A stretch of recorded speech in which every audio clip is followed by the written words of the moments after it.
Welcome to the Hillsdale College Online Courses Podcast. I'm Jeremiah Regan. And I'm Juan, and we are back with American Citizenship and Its Decline with Victor Davis Hanson. We're on to lecture number 3 today, The Disappearing Middle Class. I mean, one can ask what economics has to do with citizenship.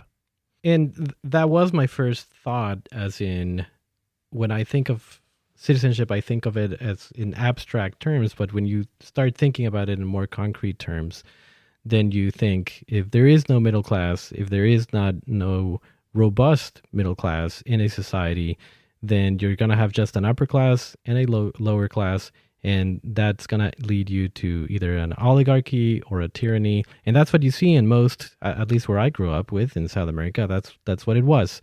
You have an oligarchy. Right, and our founders were cognizant of this. You remember the letter that Jefferson sent to Madison when he was in France? Right. And he's observing the extreme polarity in wealth in France. There was very few rich elites who owned almost all of the land, most of which was not cultivated. Jefferson points out it was held for raising and hunting game, for these nobles.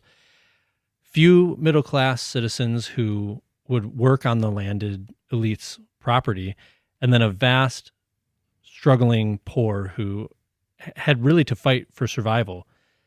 These poor, it can be hard to think of it in America today, but these are people who didn't know where their next meal was coming from, and that was the majority of the population. How can they participate in the governing of their society? How can they participate in that life if they're so dependent on these wealthy elites to provide them the means to fill their own stomachs? And you see that starting to happen in a lot of places in the country, like California, and Dr. Hanson will go into more detail about what's happening in California. But you start seeing that disappearance of the middle class, and then what do you have? You have the elites, and then you have the lower class that depends more and more on the state, and therefore becomes just a vassal. Well, California used to be the epitome in many ways of the American idea of what is good in life and what citizenship ought to look like. Think back to another document from the founding. Franklin wrote a curious open letter, little known, called Information to Those Who Would Remove Here. And he says America is different than France or Europe, or if he could see California today, he would say that's not America either. He says the truth is that though there are few in that country, meaning America, few people so miserable as the poor of Europe, there are also very few that in Europe would be called rich. It is rather a general happy mediocrity that prevails. He doesn't mean mediocrity in virtue, he means mediocrity in means. At that time, most Americans were laboring agriculturalists, he calls them, or farmers, and industrious mechanics or tradesmen. If they were honest and worked hard, they could build a modest surplus of wealth and be, as he calls them, respectable citizens. And think about California. Dr. Hanson frequently talks about California in this course and in the presentations he gives in person at Hillsdale College. Farmers were prosperous, they were industrious all through the 60s, and even many of them today, but they're under siege. Today, instead of having the largest middle class in the United States, California has the highest taxes in aggregate in the United States. 1/5 of Californians live under the poverty line, and 1/3 of all American welfare recipients and half of all homeless Americans live in California. And that is a problem that is not changing, is only getting worse. And so it is important for us to pay attention to that, again, because it is essential for a republic, for the form of government that we have. If you're enjoying the course, I encourage you to go to hillsdale.edu/course, and you can actually listen to the course also when you go to the website for the course, and you'll be tracking your progress, and you can take the quizzes if you'd like, and you can do what I do, which is in the mornings when I go to the gym, I turn it into the audio feature that we have for the course. So rather than just watching the video, I toggle it to audio and just listen to the lecture. And you can, if you're listening on your phone, you can lock your phone and it won't stop. It will continue playing. That way you can listen to the lectures and track your progress and take the quizzes afterwards if you'd like and get a certificate. Again, that's hillsdale.edu/course. And now let's turn to Victor Davis Hanson in Lecture 3 of American Citizenship and Its Decline, The Disappearing Middle Class.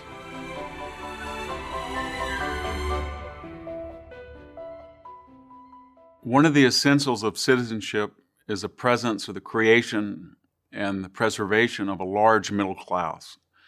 This idea goes all the way back to Greece, where citizenship first developed. And they had a word for it, the mesoi, M-E-S-O-I. And in their way of thinking, you had to have the majority of citizens self-employed, independent, outspoken, and neither rich nor poor. They felt that if you were poor, you were either going to be dependent on the rich or you were going to be dependent on the state. And therefore, when you spoke out, your views, your opinions somehow would be warped or predicated on what the state wanted you to say or what the rich wanted you to say. And therefore, if you were to vote, you would not be voting in an independent fashion. They also felt that the rich should not govern the affairs of the state because they would have too much influence on people by value of their wealth, and they would warp citizens that did not have enough wealth to vote for laws or to say things or to create new laws that would favor a small insider group. But the middle class alone were neither dependent on the state, nor did they emulate or did they envy the rich. And so these mesoi in the idealized Greek city-state were the citizens that showed up in the assembly hall. They were outside, and they had an equal seat on stone benches. That equality was reflected in the military sense by slots and the phalanx, that is, the armed squares of spearmen that fought the battles of the city-state.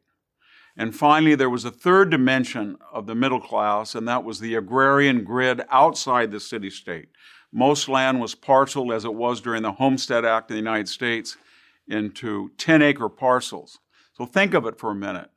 A man left a equal-sized parcel. He went to vote in a bench that looked pretty much like everybody else, and he had a slot in the phalanx where he was dependent upon people of like kind. And out of that reinforcement came the idea that the mesoi were the backbone of the citizenry. The citizen also had to be independent, and that was defined in two ways. One was the word autonomia, which meant they were in control of the laws. They made the laws, and they were not subject to coercion from the poor or the rich. There was another more sophisticated term that denoted economic independence, autarkeia. They were in control of their farm, and that farm gave them sustenance in which they did not have to beg the state for entitlements or charity or handouts from the rich. In other words, in the Mediterranean climate of Greece and Rome, a man with 10 acres could have vines, olives, and wheat or barley. And out of that cropping, they could have olive oil, fresh olives, soap, oil from the olive to lubricate the axles on their wheels, to shine their shields, to use as polish, a lubricant. They could have wheat for bread, for soup, for flour, a staple all year long, and then grapes, of course, gave them fresh grapes, raisins, and wine. And out of all of those crops, they were economically independent. Notice they all had to be refined. You cannot eat wheat. You have to eat flour, so you have to thresh the wheat. If the farmer did that, and he did it on his own farm, he sold in town the product not just of farming, but of the middleman. If a person grew grapes, he crushed the grapes and made them into wine, or he dried them and made them into raisins. And you cannot eat an olive. If anybody's tried it, it's quite sour. You have to press an olive and cure it to make olive oil or to make an olive edible. What I'm getting at is these middle-class people of the ancient Mediterranean were not just farmers, but they eliminated the middleman processor, and they sold their goods with enhanced value from pressing and threshing and curing. And so in this concept then, you were creating this independent landowner who was economically viable, and he was not dependent or beholden to the wealthy, and he was not dependent on somebody, especially like the poor, on the state, anybody being the state government. There was another idea that was very important to the origins of citizenship in the middle class. society would not then be easily defined by rich and poor, oppressed, oppressor, exploited, exploiter, victimized, victimizer. There was no binary. And most of later Marxist philosophy, remember, or socialism, always tried to suggest that history is a story of the oppressed and the oppressor and class conflict. But constitutional government and citizenship that empowers people and turns them loose to create their own economic futures and trajectories and protects their privacy and protects their property through inheritance and laws against confiscation by the wealthy or the state, that empowers a different group. And when you have that middle different group, then you avoid those simplistic binaries. And that's why almost throughout the philosophical tradition, those on the left cannot stand the middle class. They hate the middle class. They say the middle class is corrupt, or it's materialistic, or it's decadent, or it buys too many snowmobiles, or it buys too many Winnebagos, or it doesn't know how to vote right. But what they're really getting at is the presence of a stable middle class prevents government from getting bigger and bigger and bigger, or to serve the poor that gets bigger and bigger and bigger, or it prevents people from getting wealthier and wealthier and wealthier. And so the middle class is always attacked by both the poor and the wealthy. There's another idea that comes from the ancient world that's important to remember, that something about being in charge of your own destiny combines the mental with the physical. And by that I mean, in the pre-industrial world, most people were farmers. So they would get up in the morning and they would prune vines, or they would have to plant olive trees, or in the spring, late spring, they would cut grain or thresh it, but it was a constant physical job, but yet they were making decisions. How much manure per acre should I apply? When should I pick the olives? Should I plant more olives or more vines? It was a mental task. And to the Greeks, this combination of mental acuity and physical strength made the perfect balance.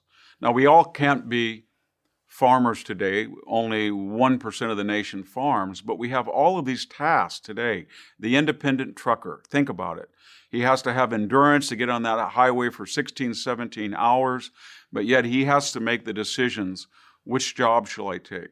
How much does diesel fuel cost? That's a very different mentality to driving a truck, let's say, for Amazon. I'm not deprecating driving a truck for Amazon, but I'm saying it's a different activity. And the same thing holds true of the business person. If you work for a corporation, you make very important decisions, but you may not be some hours of the day stocking your shelves, or you may not jump outside on a forklift to deliver the product into your warehouse. But the independent business person is responsible for his own destiny or her destiny, and one mistake can destroy their family. They're not a cog in a corporate wheel. So what I'm suggesting to you is, maybe we can't be all small farmers, or we can't be all middle-class small business people, but we need this group to be present, because without this present, you do not have these independent voices, and we don't combine the physical and the mental, and we take of people who take responsibility for themselves. Okay, so middle-class citizenship is crucial in the history of constitutional government. Unfortunately, in our generation, it's eroding, and we can see it erode in a variety of contexts. The first is the average middle-class income until 2017 was static for 10 years. For 10 years, average wages of the middle class did not rise. And while home ownership at the millennium at 2000 had reached about 65%, it was as high as it had ever been in the last 50 years. It still was not as high in the 1970s, and 1960s and 1950s, when it was up to nearly 70%, and now it's declining back down to 60%. Why is that important? Because the house is the modern representation of the ancient farm. It's something that a person owns. They have investments in it. They're attuned to make sure the house is kept up, or their investment will be lost. If you have two houses side by side, one you're renting and one you're owning, the one you're renting, you're not going to worry about painting it. You're not going to worry about fixing the roof. You're not going to worry about remodeling. The one that you own are. It's an investment. And that mentality that you're not a renter, you're not a transient, you're stuck in one place and you're responsible for your community and yourself and your family and your home is very important. So in the American and Western concept in the modern age, home ownership became the modern equivalent of the ancient farm. And yet today, home ownership is on the decline. There's other measures of middle class decline, and that's per capita wealth. If you look at the average American, when the average American dies, they usually have less than $10,000 in net worth. I should say 50% of the country dies with less than $10,000 in aggregate wealth. That keeps going down in real dollars every year. Over half of Americans die with credit card debt. If you were to take an ancient analysis of that, you would say that essentially large elements of the middle class have now become serfs. They're indentured. They owe someone money that they cannot pay back, and they suffer the consequences. Their buying options are limited. Their choices on how they live are limited. Their chances at home ownership decline simply because they owe a lot of debt. Nowhere is this more dramatic than in student loans.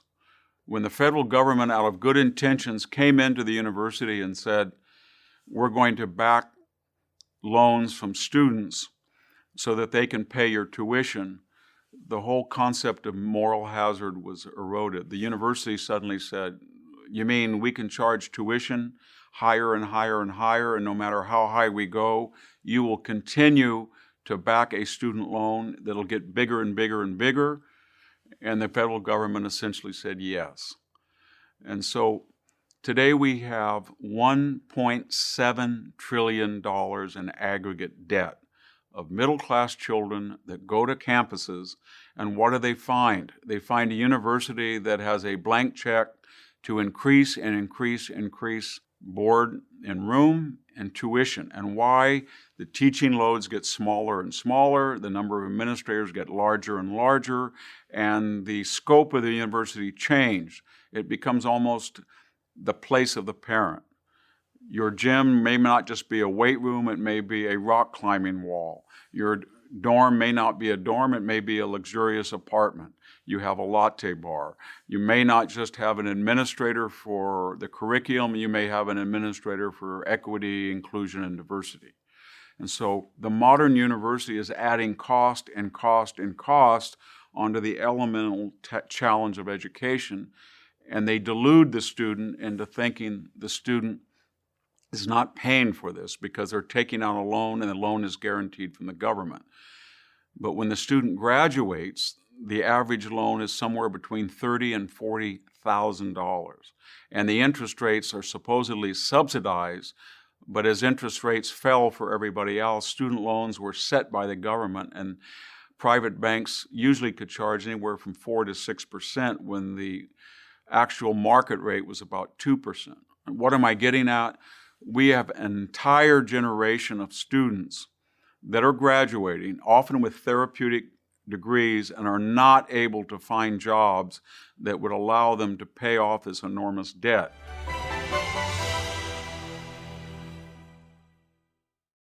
It's no secret that Americans are more divided than ever. And it's not just over what policies will improve our great country. No, it's over whether America is great at all, whether America deserves our love. That's why Imprimis is so important. Imprimis looks at the issues of the day from a constitutional perspective, reminding citizens always of our great heritage of liberty. For more than 50 years, Imprimis has featured speeches from the smartest conservative thinkers and writers at Hillsdale events. These days, Hillsdale publishes people like Molly Hemingway, Andy Puzder, Harmeet Dillon, and Chris Rufo. Over 6.4 million American households and businesses receive Imprimis absolutely free. And I urge you to sign up for it today at no charge. To get your free lifetime subscription, Go to hillsdale.edu/lifetime right now. Or text the word Imprimis to 71844 and we'll send you a link to sign up for your free lifetime subscription. That's IMPRIMIS to 71844. If we came from Mars and we looked at this situation, we would just simply say you have tens of thousands of serfs or indentured servants. If they're not beholden to their credit cards, they're beholden to the federal government and the universities. And it has an effect on the freedom and the viability of the middle class, because there's 2 or 3 indices throughout history, especially modern history, that tell us that the middle class is very viable. The first is the age of marriage. When a person reaches his teens and he has a farm, or he inherits it, or he builds it, or he acquires something, then he has confidence, he and she, to get married. Yet the average age of Americans at marriage has gone from about 21 to 29 or 30. The second indices is when you are confident that you're economically viable and you're independent and you can manage your debt, and you do not owe 50% of all your debt on a mortgage, then you can have children. And if you have children, this is very controversial, of course, because we're not deprecating people who choose not to have them or can't have them, but investment in something other than yourself, an investment in your country, with the idea that when you die, your values, the effort you put into your property, that's going to go to somebody else to have another chance to perpetuate the American idea, is very essential. And yet, the age that people are having children, women are bearing children at an average age somewhere between 27 and 29 from 23, 24 a few years ago. And about a third of marriages don't occur to after a child is born. So we've radically redefined childbearing and the age of marriage. There's a third element to this dismal picture, and that is the age of home ownership. That has been delayed substantially. Whereas in the 1950s, people were typically getting married at 21 or 22, having a child 23, 24, buying a house 25, 26. Now home ownership is gone down, as I said, to about 60% of the population, and that's been delayed to mid or late 30s. Think of all of this. Young people coming of age, credit card debt, enormous mortgage debt if they choose to buy a house, marrying later, not having children. What does that do to the nation at large? Well, first of all, it's getting older and it's shrinking. So we have gone in just 50 years from a 2.2 fertility rate to about 1.9. You need about 2.1 to replace yourself. I think all of us everywhere in America think for a second and they'll say, how many brothers and sisters did my parents have? How many brothers and sisters did my grandparents have? What age were they when they got married? What age were they when they bought a house? What age were they when they had their first children? And now look at me. Do I have as many siblings? No. Have I got married at the same age as my parents or grandparents? No. Did I have a child of the same age? No.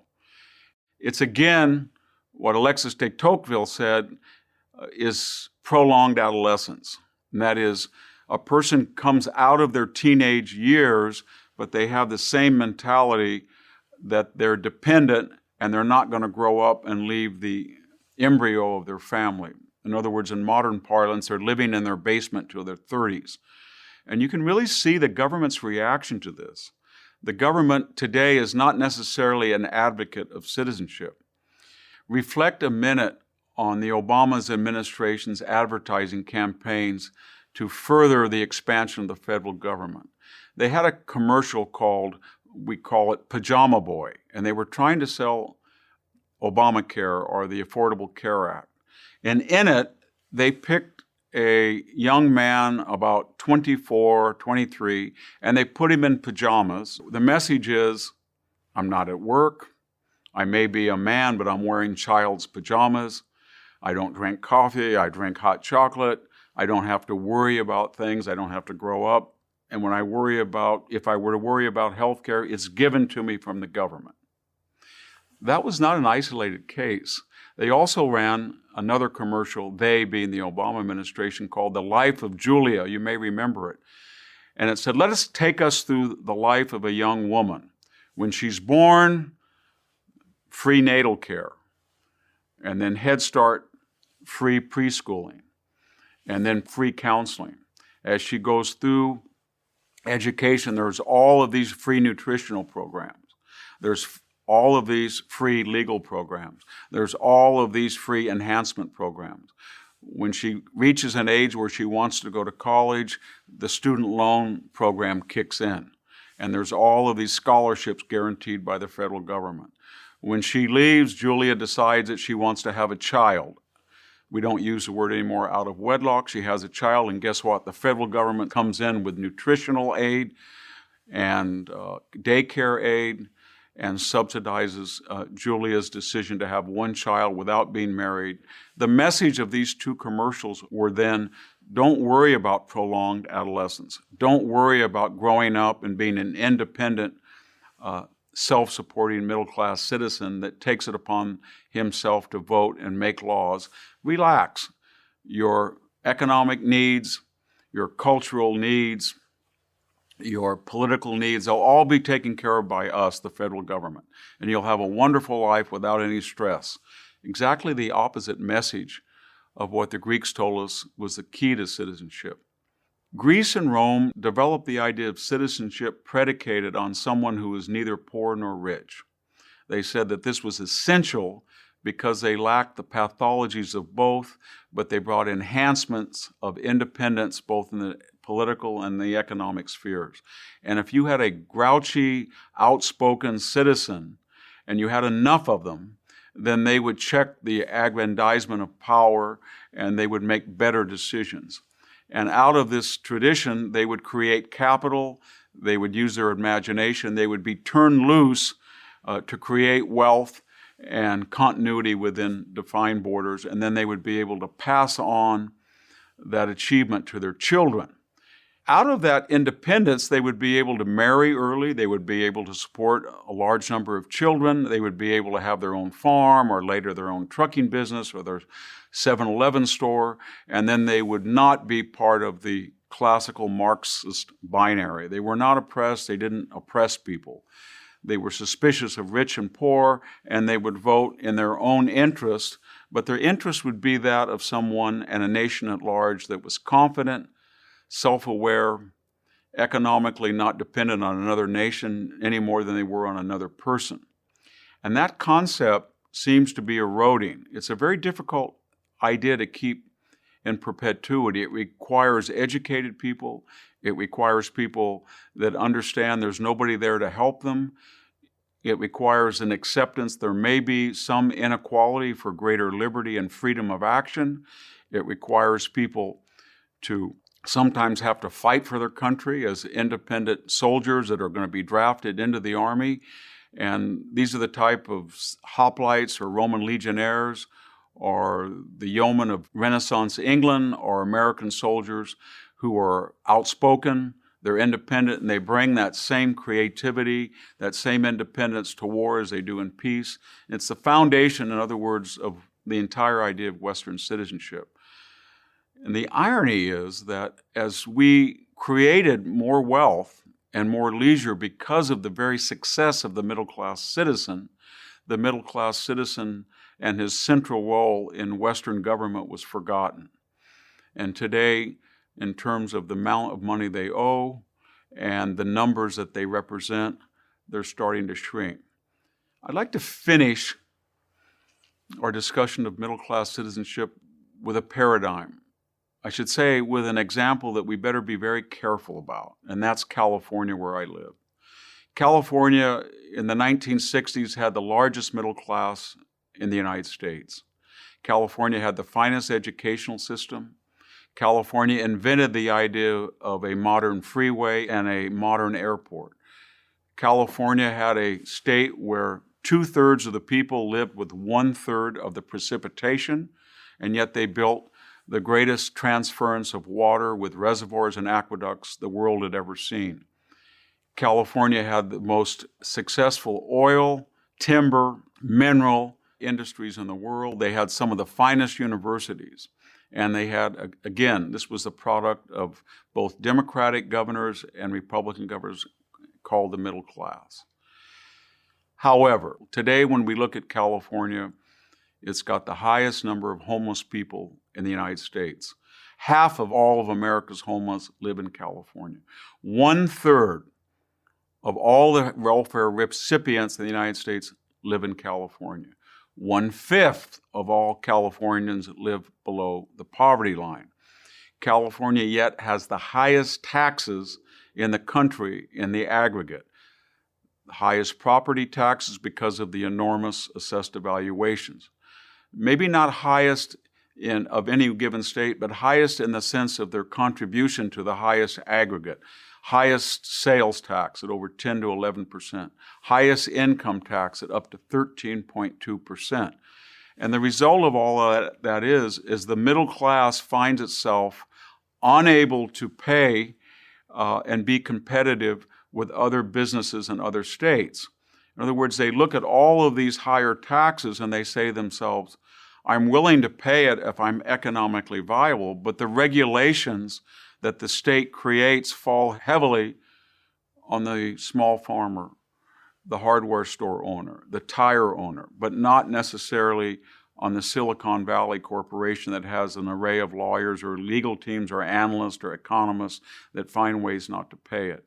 And so the middle class leaves. They vote with their feet. They go to places where it's more conducive for middle class livelihoods. We've lost somewhere between 8 and 12 million people of the middle class. And then we have allowed about 20 million people over the last 50 years to enter the United States under illegal auspices. Half of that number came to California. That may have been a humanitarian achievement, but it required enormous sums in capital and labor and time to integrate, to intermarry, and to assimilate people. And for years, California's had the highest level of poor people. What did that mean as far as the middle class tax burden went? A middle class California once had the finest roads, as I said, the finest airports, the finest schools, and the finest reservoirs and aqueducts. Today, we have not built an aqueduct in California in about 40 years. The schools that were rated in the top 10% of comparative state rankings are now in the bottom 10%. The airports are decrepit. The University of California system that used to be the finest in the world essentially now has an open admissions policy. And if we look at test scores and records of achievement, the means have gone down every year. So in other words, as taxes climbed, as the number of poor people increased, as the entitlement burden grew, the middle class said, it seems almost ironic or maybe paradoxical or Orwellian that the more taxes I pay, the worse schools I get, the more I can't fight against a drought, there's no water, the more expensive gas climbs up. And they said, I have to leave. But they also were worried not because the poor or the immigrant had done that alone. It was the wealthy. In this period, there was about $5 trillion in market capitalization that grew out of Silicon Valley alone. And we created sort of a medieval caste, a wealthy caste of barons and lords that were not subject to the consequences of their own ideology. So they had so much wealth, they felt they were exempt from worries about taxation, poor schools, poor airports. And their way of thinking, we have private jets, our kids go to prep school, my tax accountant finds a way to get out of paying burdensome taxes. If we don't have water, I can always find a source, drill my own private well, or deal with a bureaucrat to give me an extra allotment. I like to have high taxes on energy because I live in the Bay Area where it's a nice moderate climate. It's not 108 as if it is in Bakersfield. If the gas goes too high, I like the idea of reducing our carbon imprint, but mostly because I only drive a mile or two to my coastal job. I don't drive across the vast spaces of the Sierra or the Central Valley. In other words, we did exactly what the Greeks and Romans and medieval thinkers warned us about. We created a very, very wealthy elite that was not subject to the consequences of their own ideology, and whether out of virtue signaling and guilt, or whether out of contrived political necessity, they made a political alliance with the very poor of California. And the poor said, give us more entitlements, tax the middle class, transfer that money to us, we need it. And the wealthy said, yes, we will. We'll open the borders, we'll transfer money, but you have to vote for issues that we're in favor of, and we're in favor of them precisely because they don't affect us. The middle class is never very popular among the rich and the poor, and you can see that in the vocabulary. As a philologist, I always look at the words people use, and whereas in before, middle-class voters and their preferred candidates were said, these are solid choices. These are the yeomen of the state. These are the genuine Americans. Today, they're called clingers, the clingers of Pennsylvania, as our President Obama called them. Well, it's not surprising then that they get bitter and they cling to guns or religion or antipathy towards people who aren't like them. Hillary Clinton, a candidate for president in 2016, used the term deplorable and irredeemable. You could put half of Trump's supporters into what I call the basket of deplorables. Right?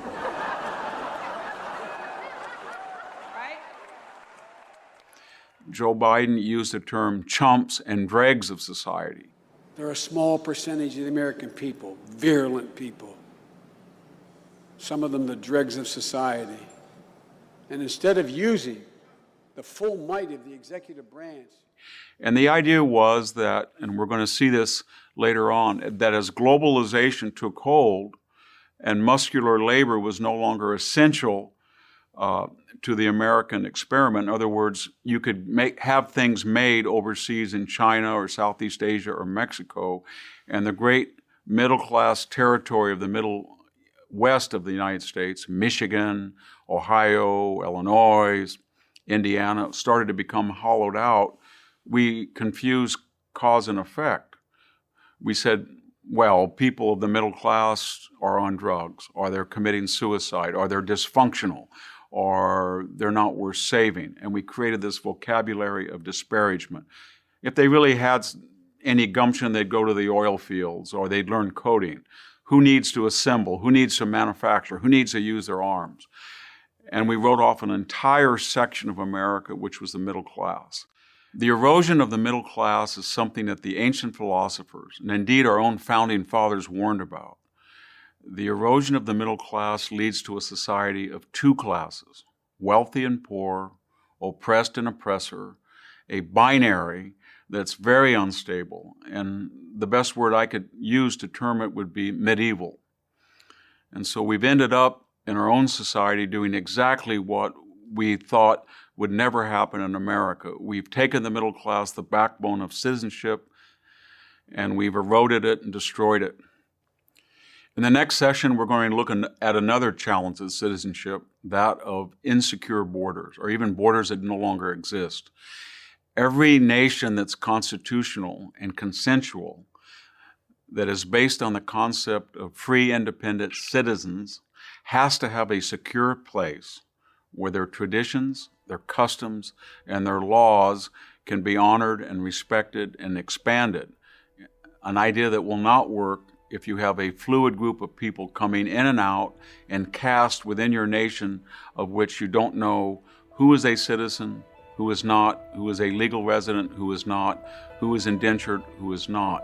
Without borders, just in the same way that without citizenship, you simply cannot be citizen, and you cannot have the idea of citizenship at all.